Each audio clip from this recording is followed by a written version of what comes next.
Good morning, my magnificent ones. Sue Paulson here, your magnificence mentor. Welcome to Tea with Sue. It's a great joy to be back with you today. All this week, I've been focusing on not only the concept, but the experience of self-care. I've been focusing on it in a little different way. I'm going to assume that you, like me, have figured out how to care for yourself for years and years and years already. And we learn how to do that in a variety of ways.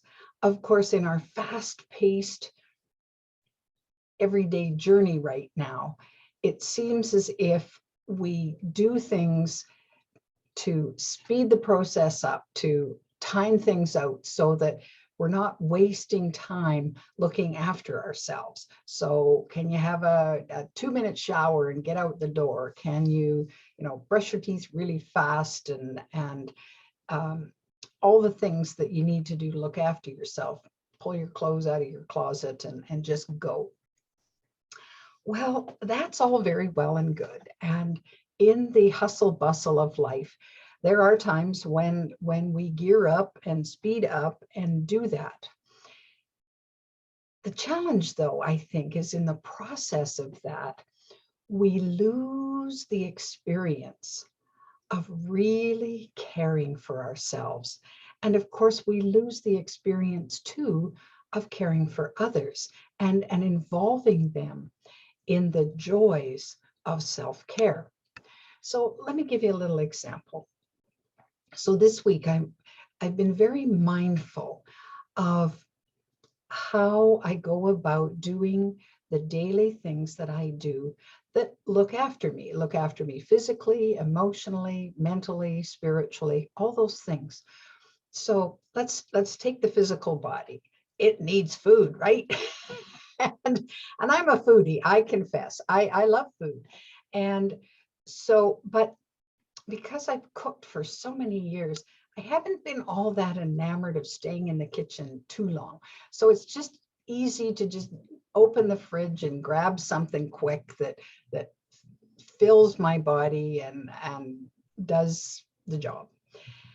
But lately, I've rediscovered the joys of chopping vegetables. So some of my favorites are, I really like red peppers and the bell peppers and celery and cucumber. And so if I'm going to make a stir fry, well, there's a fair bit of chopping to do. Well, I get busy. I find my sharpest knife, the cutting board that works for me, and I, rinse my vegetables. But as I was doing it, I thought, let's make this kind of a Zen moment here. I have time. So let's just enjoy and savor every step and everything that I'm doing, from the smell of the vegetables to the feel of each one of them, the texture that's a little bit different. And then as I carve them and chop them and do what's necessary, delight in the colors of them, because there's this cornucopia of color that bursts forth and you go, wow, that's so pretty. Well, it's so pretty when the vegetables are raw, and then as I stir fry them, then the color changes somewhat and they get a little bit brownish here and there, and mushrooms transform from that soft velvety texture into something that looks and tastes and smells quite different. So, and then of course I revel in whatever spices I'm going to put on them. So really, when we think of self-care, it's a very sensual experience, meaning we're engaging all of our senses: the touch, the taste, the sound, the look, the scent or the smell of everything. And when we engage all those 5 senses, it fills us up. It just charges up something in us that's pretty innate. And it's lovely. So that's a food example, of course, of self-care. Well, and it nourishes the body in a way that we may not have expected before. So now let's think about personal care of the body. So you jump in the shower. Well, instead of jumping in the shower and saying, okay, how fast can I get this stuff? Scrub, scrub, scrub, scrub, scrub, and then where's my towel? And out you go. Revel in the feel of the water as it's flowing over your skin. Your skin is the largest organ in the body, and it's so sensitive to different sensations. So you can feel a mosquito on the back of your hand, and mosquito legs aren't very big. So you think, wow, that's pretty marvelous how I can actually feel that. So notice it and appreciate your skin for what it does for you, because it's the only coat we have to keep everything together. And so we want to look after it and honor it and cherish our skin, because it's vital to our health and well-being. And I don't know if you have this, but I know if when I get overwrought about something in a particular way, I get a rash right now. And it just, bam, my skin responds and says, oh, you're upset about something. And then I get this rash and I'm going, oh, dear me. Oh, boy, calm down, calm down. And so it's an interesting barometer for what's going on in our lives. If we don't put enough clothes on and it's cold out, well, our skin and our body tells us right away, wait a minute, where's your toque? Where are your mitts? Where are, and on and on. The same thing if we're too hot. Well, okay, you need a cold drink to cool down. So there's all these signals. Well, why not enjoy whatever it is that you're doing to care for yourself in the moment? Think about it, focus on it. It doesn't take any more time. And you may find that in slowing yourself down, in really zeroing in on what's going on in right this moment. Well, right this moment, I'm chopping vegetables. Right this moment, I'm slicing fruit. Right this moment, I'm brushing my hair. And so you focus on whatever you're doing in that moment. And of course, is inevitable because our minds are busy, you'll have all these thoughts flitting through your head, maybe about your day or worries that you have or whatever. Well, do yourself a favor and just allow them to walk on through, go in and out. Yeah, no, I'm focused on looking after myself right now.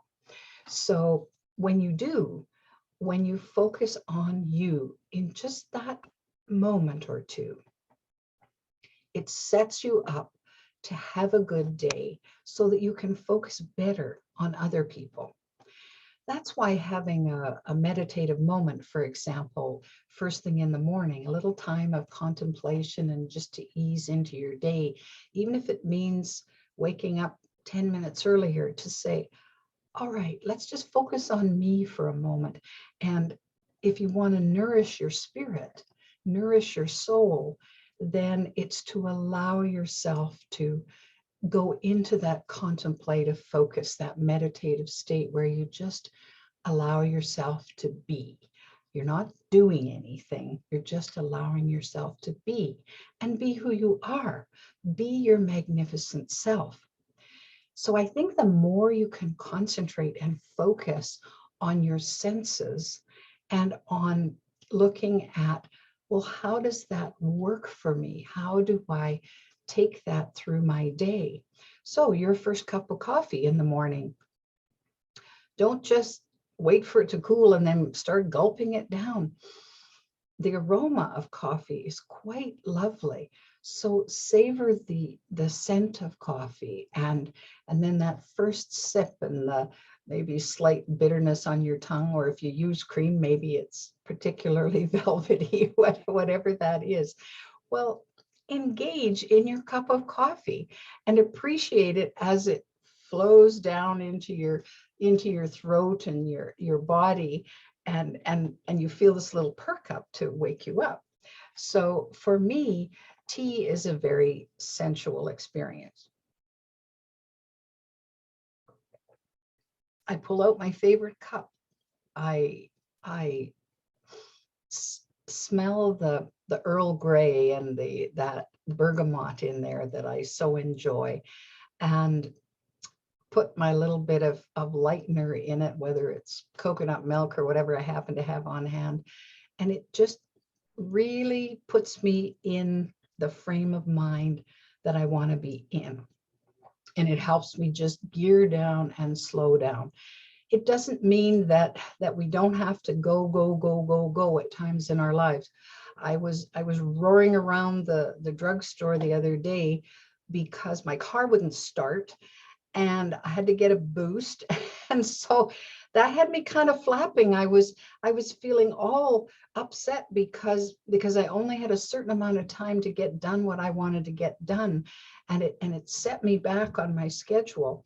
Well, I'm sitting in my car and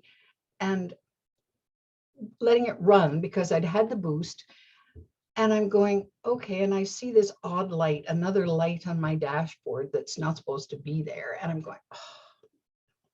And because I've been having car troubles and it was really freaking me out. And so I'm getting upset and I was angry and I just said, I just want to cry. And so I thought, well, then cry. So I had myself a little cry and I felt better. And so there's another way of self-care, because life has a way of just knocking us off our pins at times, or rattling us or shaking us up.